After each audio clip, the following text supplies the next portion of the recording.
নমস্কাৰ বন্ধুসকল, আজি প্ৰজ্ঞান ইউনিভাৰ্ছ চেনেলত আপোনালোকক সকলোকে মই স্বাগতম জনাইছোঁ, য'ত আমি আপোনাক জ্যোতিষৰ সৈতে জড়িত আচৰিত গোপন কথা আৰু সমাধান কওঁ।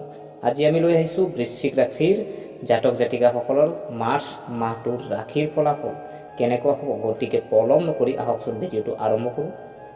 প্ৰিয় দৰ্শক, 2025 চনৰ মাৰ্চ মাহত বৃশ্চিক ৰাশিৰ জাতক জাতিকাসকলৰ ৰাশিফল অনুসৰি এই মাহত সাধাৰণতে আপোনাৰ বাবে কিছু অতিৰিক্ত কষ্টৰ প্ৰয়োজন হ'ব পাৰে আৰু ইয়াৰ ফলত মিশ্ৰিত ফলাফল দিব পাৰে।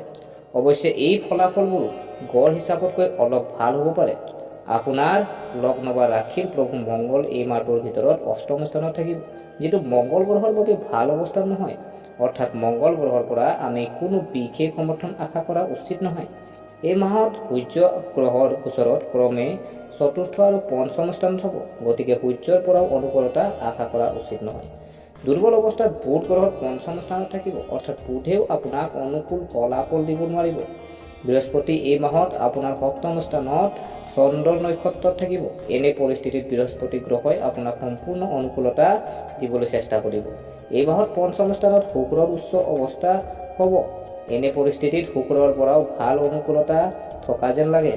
শনি চতুৰ্থ স্থানত থাকিব। এইটো এটা দুৰ্বল বিন্দু, কিন্তু বৃহস্পতি নক্ষত্ৰ মণ্ডলত থকাৰ বাবে ই কিছু ভাল ফলাফল দিব পাৰে।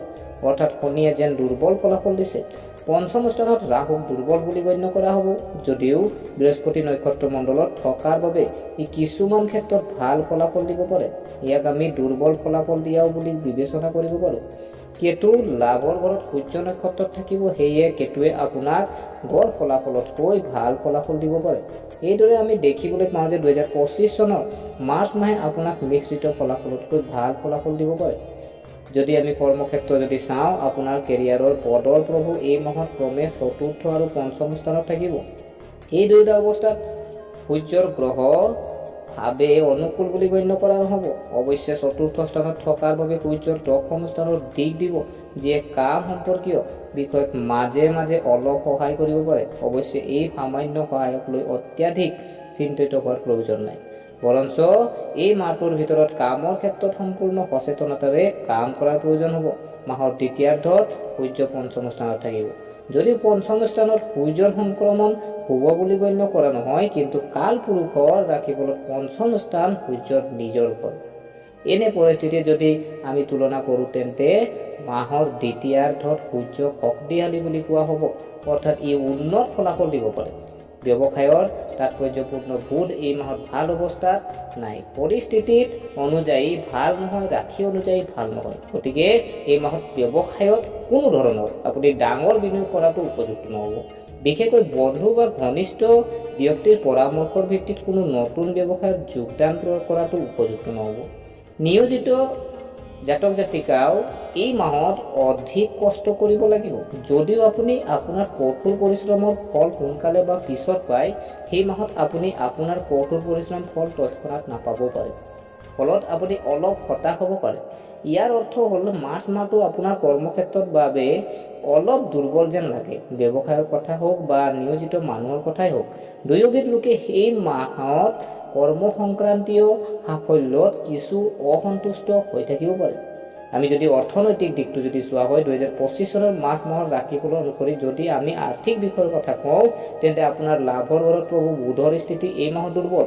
কিন্তু বুধ গ্ৰহই লাভৰ ঘৰত অধিপতি হোৱাৰ বাবে লাভৰ ঘৰটোক চাই আছে। এয়া অনুকূল পৰিস্থিতি। এনে পৰিস্থিতিত বুধ গ্ৰহই আপোনাক সুবিধা লাভ কৰিবলৈ চেষ্টা কৰিব, কিন্তু নিজে দুৰ্বল হোৱাৰ বাবে পৰ্যাপ্ত সুবিধা পোৱাটো সন্দেহৰ সৃষ্টি হ'ব পাৰে। অৰ্থাৎ আপুনি যি স্তৰত কাম কৰিব, আপুনি কিমান কঠোৰ পৰিশ্ৰম কৰিব, সেই স্তৰৰ সুবিধা আপুনি লাভ কৰিব নোৱাৰিবও পাৰে। যদিও লাভৰ ঘৰত অৱস্থিত কেতুৱে আপোনাক সহায় কৰিব বিচাৰিব, লগতে বৃহস্পতিৰ পঞ্চম দিশটোৱে সুবিধা আনিবলৈ চেষ্টা কৰিব, কিন্তু লাভৰ প্ৰভুৰ দুৰ্বলতাৰ বাবে আপুনি গড় হিচাপতকৈ অলপ ভাল লাভ পাব পাৰে। অৰ্থাৎ আপুনি যি স্তৰত কাম কৰি আছে তাৰ তুলনাত কম ফলাফল পাব পাৰে। ধনৰ অধিপতি বৃহস্পতিৰ স্থিতি এই মাহত যথেষ্ট ভাল। ধন সম্পত্তিৰ বাবে দায়ী গ্ৰহটো বৃহস্পতিৰ। এনে পৰিস্থিতি বৃহস্পতিৰ অনুকূল অৱস্থানেও আপোনাক ৰক্ষা কৰাত সহায় কৰিব। অৰ্থাৎ আপুনি আপোনাৰ উপাৰ্জনৰ এক বৃহৎ অংশ সঞ্চয় কৰাত সফল হ'ব। একে সময়তে আপুনিও আগতীয়াকৈ সঞ্চয় কৰা ধন সুৰক্ষিত কৰিব পাৰিব। যিদৰে সকলোৱে জানে যে কেতিয়াবা এনে পৰিস্থিতিৰ সৃষ্টি হয় যে সঞ্চিত ধনো খৰচ হয়, কিন্তু এই মাহত বৃহস্পতি গ্ৰহই ধন সঞ্চয় আৰু সঞ্চিত ধন সুৰক্ষিত ৰখাত ভালদৰে সহায় কৰিব। যদিও মংগল গ্ৰহৰ দিশটোৱে কেতিয়াবা কিছু টকা খৰচ কৰিবলৈ বাধ্য কৰিব পাৰে, কিন্তু বেছিভাগেই ফলাফল আপোনাৰ পক্ষত হ'ব লাগে। এইদৰে এই মাহত অৰ্থাৎ 2025 চনৰ মাৰ্চ মাহত আপুনি বিত্তীয় বিষয়ত গড় ফলাফল লাভ কৰিব পাৰিব। লাভৰ ক্ষেত্ৰত মাহটো অলপ দুৰ্বল হ'ব, যদিও সঞ্চয় আৰু সঞ্চিত ধনৰ ক্ষেত্ৰত মাহটো অনুকূল হ'ব। প্ৰিয় দৰ্শক, ইয়াৰ পিছত আমি যদি চাওঁ শাস্ত্ৰৰ যদি চোৱা হয়, শাস্ত্ৰৰ দৃষ্টিকোণৰ পৰা মাৰ্চ মাহে আপোনাক কিছু দুৰ্বল ফলাফল দিব পাৰে। আপোনাৰ লগ্ন বা ৰাশিৰ প্ৰভু মংগল আৰু গ্ৰহই এই মাহত অষ্টম স্থানত গোচৰ খাব, আৰু অষ্টম স্থানত মংগল গ্ৰহৰ গোচৰত ভাল বুলি গণ্য কৰা নহয়। বিশেষকৈ এনে মংগল গ্ৰহ বুলি কোৱা হয় যিয়ে আঘাতৰ কাৰণ বা মল দুৱাৰৰ লগত জড়িত কিছুমান ৰোগ সৃষ্টি কৰিব পাৰে। এনে পৰিস্থিতিত এই মাহত বেছিকৈ আপুনি ভজা খাদ্য বা জ্বলা পোৰা মছলা আদি খোৱাৰ পৰা আপুনি বিৰত থাকক। লগতে নিজে চলালে, আপুনি যদি নিজে গাড়ী চলায় তেন্তে গতি অতি লেহেমীয়া কৰি ৰাখক। সম্ভৱ হ'লে যিমান পাৰি কম ভ্ৰমণ কৰক বা অনুকূল ৰাখি ফল থকা চালকৰ সৈতে যাত্ৰা কৰক, তেন্তে তুলনামূলকভাৱে ফলাফল ভাল হ'ব পাৰে। শনিৰ দশম দিশটো আপোনাৰ প্ৰথম ঘৰত ঠিকেই আছে। ইয়াৰ পৰাও একে ধৰণৰ ইংগিত আহিছে যে ধৈৰ্যৰ গাড়ী চলোৱাটো বুদ্ধিমানৰ কাম হ'ব। স্বাস্থ্যৰ কাৰক সূৰ্যৰ এই মাহত বৰ অনুকূল অৱস্থা নাই। বিশেষকৈ মাহৰ প্ৰথম অংশত সূৰ্যৰ অৱস্থান দুৰ্বল হ'বলৈ গৈ আছে। এনে পৰিস্থিতিত সাধাৰণতে আপোনাৰ স্বাস্থ্য এই মাহত অলপ দুৰ্বল হৈ থাকিব পাৰে। যদি বৃহস্পতিৰ অনুকূল দিশটো আপোনাৰ সুৰক্ষাৰ বাবে সাজু যেন লাগে, তথাপিও সাৱধানতা অৱলম্বন কৰি সঠিক খাদ্য গ্ৰহণ কৰাটো বুদ্ধিমানৰ কাম হ'ব। ইয়াৰ পিছত আমি যদি প্ৰেম আৰু বিবাহৰ ক্ষেত্ৰত যদি আমি চোৱা হয়, যদি আমি মাৰ্চ মাহৰ বাবে আপোনাৰ প্ৰেম সম্পৰ্কৰ কথা কওঁ, তেন্তে এই মাহত আপোনাৰ পঞ্চম ঘৰৰ প্ৰভু বৃহস্পতিৰ স্থান যথেষ্ট অনুকূল দেখা গৈছে।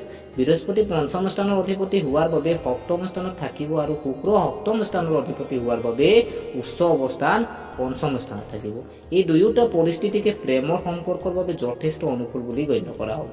তাৰ ওপৰত আবেগ গ্ৰহ বৃহস্পতি চন্দ্ৰ নক্ষত্ৰ মণ্ডলত থাকিব, যিয়ে আবেগিক সম্পৰ্ক আৰু অধিক শক্তিশালী কৰাৰ কাম কৰিব। আপুনি আপোনাৰ সম্পৰ্কৰ বাবে সময় উলিয়াব, সিজনে সিজন সন্মান কৰিবলৈ চেষ্টা কৰিব, অৰ্থাৎ সাধাৰণতে প্ৰেম জীৱনতো অনুকূলতা থাকিব।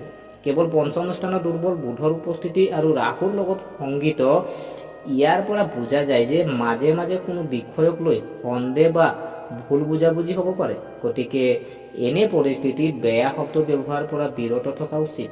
আপোনাৰ সেই সন্দেহটো অতি মৰমেৰে বুজিবলৈ চেষ্টা কৰক।